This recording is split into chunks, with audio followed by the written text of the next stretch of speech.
Hej, så er vi ved modul 4, hvor vi lige her beskæftiger os med molekyler og bindinger. Og på det øverste skala her, der ser vi de forskellige stoffers elektronegativitet. Og nede her, der ser vi 3 forskellige elektronskyer, som jeg lige vil beskrive. Og den første elektronsky heroppe, der ser vi 2 kloratomer. Her der hedder strukturformlen Cl-Cl, og de 2 kloratomer, de har en kovalent binding, da de 2 atomer deler et elektronpar, det vil sige, at de hver især bidrager med 1 elektron. Og da klor jo er placeret i hovedgruppe 7, og derfor har 7 elektroner i yderste skal, så mangler de jo så et hver for at opfylde oktetreglen. Og elektronegativiteten for klor ligger på 3, og den samlede elektronegativitet er altså 0, fordi 3 minus 3 jo giver 0. Og det gør så, at det bliver en upolær binding, fordi elektronegativiteten er under 0,5.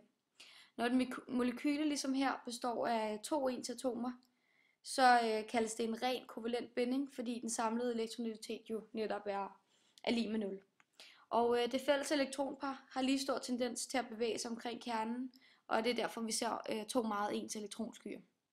Nede her ved nummer 2, der ser vi HCl, som er hydrogenklorid eller saltsyre, og som jo består af et H-atom, som har 1 elektron i sin yderste skal, og så et Cl-atom, som har 7 elektroner i sin yderste skal.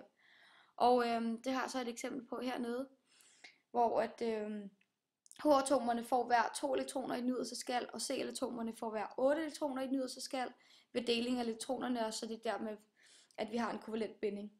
Og bindingen den er også polær, da elektronegativiteteten samlet giver 0,9. Og så, som der også står beskrevet hernede, så har vi at gøre med en enkelt binding, da der kun er én binding imellem et enkelt elektronpar. Og da Cl jo er mest da Cl er elektronegativt, så er det fælles elektronpar forskudt over mod Cl, hvilket vi tydeligt kan se her på figuren. Så er der tredje elektronsky, hvor vi har at gøre med natriumklorid, som i daglig tale jo kaldes køkkensalt.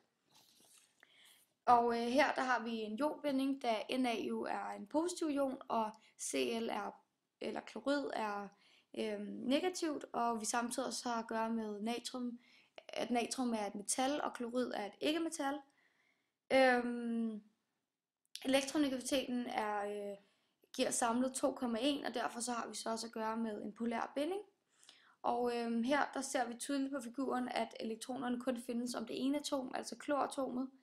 Og her er der så ikke længere tale om et fælles elektronpar, og heller ikke en kovalent binding. Så går vi ned til anden opgave her, hvor vi først ser CO2, som er kuldioxid, og som har en polær kovalent binding, fordi det består af carbon og oxygen, som begge er ikke-metaller, og fordi begge stoffers elektronegativitet trukket fra hinanden giver et resultat over 0,5. Samtidig så er stoffet upolært, fordi molekylet er symmetrisk. Og det vil sige, at tyngdepunktet for de negative delladninger ligger i samme punkt som den positive delladning. Hernede der ser vi NH3, som jo er ammoniak, og det er ligeledes en kovalent binding.